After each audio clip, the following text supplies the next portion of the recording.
सभी भक्तों को जय बाबा गुरु गोरक्षनाथ की। स्वागत है मेरे YouTube चैनल गो गाजीपुर सल में। आज फिर आपके सामने एक नई जानकारी लेकर के आया हूँ। आपको जानकारी अच्छी लगती है तो मेरे चैनल को सब्सक्राइब कर लेना, बेल आइकन प्रेस कर लेना, और यदि फेसबुक से देख रहे हैं तो फॉलो कर लेना।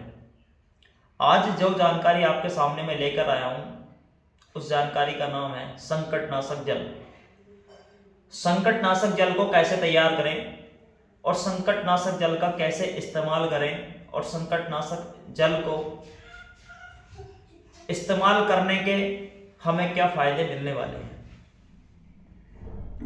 देखिए, जब व्यक्ति के शरीर के अंदर नेगेटिविटी, भूत प्रेत, जिन्न मसान, मलिनता, गंदी शक्ति जब हावी हो जाती है तो शरीर के अंदर अनेकों रोग उत्पन्न करती है। उसके लिए मैंने डिटेल्ड वीडियो भी कुछ बनाई है और आगे भी इनके लिए मैं जानकारी के लिए वीडियो बनाऊंगा। नींद प्रॉपर तरीके से ना आना, गंदे सपने पड़ना, शरीर के अंदर शरीर में दर्द रहना, कंधे भारी रहना, बॉडी के अंदर अलग अलग पार्ट पे दर्द बना रहना, मेडिसिन ट्रीटमेंट से लाभ ना मिलना, तो इसके साथ साथ आप अपने घर पे एक संकटनाशक जल तैयार कर सकते हैं, जिसको यूज करके आप देखेंगे कि आपको मेडिसिन के साथ साथ में बहुत ही जबरदस्त रिजल्ट मिलने वाले हैं। तो कैसे संकटनाशक जल तैयार किया जाता है उस प्रोसेस पे मैं वीडियो को लंबा न करते आता हूँ। सर्वप्रथम आप बाबा गुरु गोरक्षनाथ जी का एक चित्र लकड़ी की पटरी पर रखें या कोई भी साफ सुथरी जगह साफ करके रखें।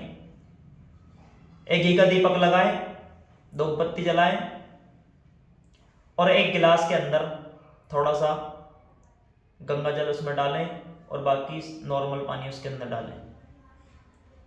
2 लौंग और 1 बतासा उस पानी के अंदर डाल दें और वहां बैठ जाएं। अपने हाथ में गंगा जल लें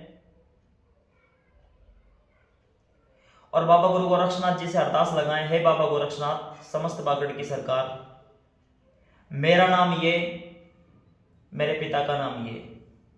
यदि आप मैरिड हैं और आपकी घरवाली आपके लिए तैयार कर रही है तो वो अपना नाम और अपने पति का नाम, अपना प्रॉपर एड्रेस बताएं कि मेरा नाम ये, मेरे पिता का नाम ये, यहाँ का मैं रहने वाला हूँ।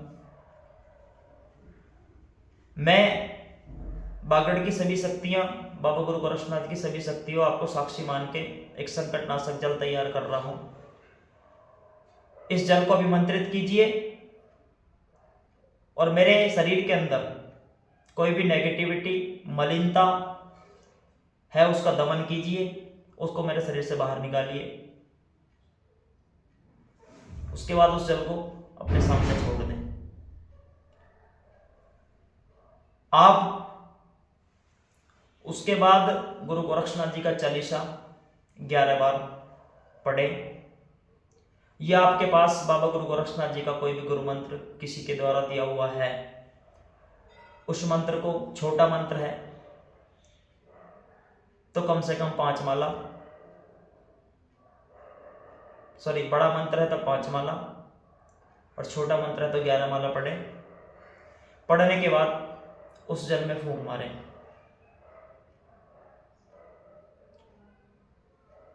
और बाबा जी से अरदास लगाएं कि बाबा ये जल मैं इनको पिला रहा हूँ, शरीर से जो भी नेगेटिविटी, मलिनता है वो शरीर से बाहर निकले, उसको सभी का दमन करना और इनके शरीर में जो भी प्रॉब्लम है उसी शरीर में आराम करना। इसी तरीके से आप किसी अन्य देवी देवता की साधना करते हैं, अन्य देवी देवता को पूजते हैं जो आपके इष्ट है, तो आप यही कार्य उनके साथ कर सकते हैं। मान लीजिए आप माता काली का पूजा पाठ करते हैं तो आप माता काली का चालीसा पढ़िए, माता काली का फोटो लगाइए, माता काली का मंत्र कोई आपके पास है जिसको आप जपते हैं, उस मंत्र को जप के जल बनाइए। आप मेहंदीपुर वाले बालाजी महाराज की साधना करते हैं तो मेहंदीपुर बालाजी महाराज का चालीसा पढ़िए, हनुमान चालीसा। उनका कोई मंत्र आप जपते हैं उस मंत्र को जपिए, उस मंत्र से जल को अभिमंत्रित कीजिए। बाबा भोलेनाथ का आप मंत्र जपते हैं, उनकी पूजा सेवा करते हैं, तो आप उनका गुरु मंत्र है या उनका चालीसा पढ़ना है। फिर आपको जो आपके इष्ट हैं, जो आपके आराध्य हैं, उन्हीं का चालीसा, उन्हीं का कोई आप गुरु मंत्र जपते हैं, तो उसी मंत्र से आपको संकटनाशक जल तैयार करना है। आप स्वयं के लिए भी तैयार कर सकते हैं, अन्यथा आप दूसरे किसी के घर में अन्य कोई सदस्य है उसके लिए भी आप तैयार कर सकते हैं। ये प्रोसेस आपको दूसरे के लिए भी आप तैयार कर रहे हैं, तो आपको जब संकल्प लेंगे, उस संकल्प लेते समय ही आपको बोलना है कि मेरा नाम ये, मेरे पति का नाम ये, मेहंदीपुर की या गोगा मंडी की सभी शक्तियों आपको साक्षी मान के मैं अपने जो रिलेशन में है इनके लिए ये जल तैयार कर रहा हूँ, इस जल को अभिमंत्रित कीजिए और कोई भी नेगेटिविटी, मलिनता इनके शरीर के अंदर जो है उसको बाहर निकालिए, ताकि इनके शरीर में आराम पड़े, इनके शरीर में दर्द हो, ये जो भी प्रॉब्लम है उसके अरदास लगा के आप जल तैयार कीजिए। यकीन मानना 10 से 11 दिन के अंदर कितनी भी तगड़ी नेगेटिविटी आपके शरीर के अंदर एंटरवास कर रही हो वो निकलनी शुरू हो जाएगी। शरीर आपका हल्का रहना शुरू हो जाएगा। जो आपका शरीर इतना भारी रहता था, वजन पड़ा रहता था, वो चीज़ हटने शुरू हो जाएगी। आप किसी के पास ना भी जाएं तो आप स्वयं की पूजा में इस तरीके से जल को तैयार करके आप इन चीज़ों से, मलिनता से, नेगेटिविटी से दूर हो सकते हैं। आपका शरीर साफ होगा। फिर उसके बाद आपकी जो भी पूजा, जब हमारा जल तैयार हो जाता है फिर इसको हमें सेवन करना है, वो जल हमको पीना है। आप जल को सुबह और शाम दोनों समय तैयार करके पी सकते हैं। जल पात्र में उतना ही डालें जितना आप पी सकें। यदि आप थोड़ा पी सकते हैं तो थोड़ा ही जल डालें और ज़्यादा पी सकते हैं तो ज़्यादा डालें। दोनों टाइम सुबह और शाम तैयार कर सकते हैं 11 दिन के लिए। अन्य दोनों टाइम नहीं कर पा सकते तो आप एक समय के लिए ज़रूर कर सकते हैं।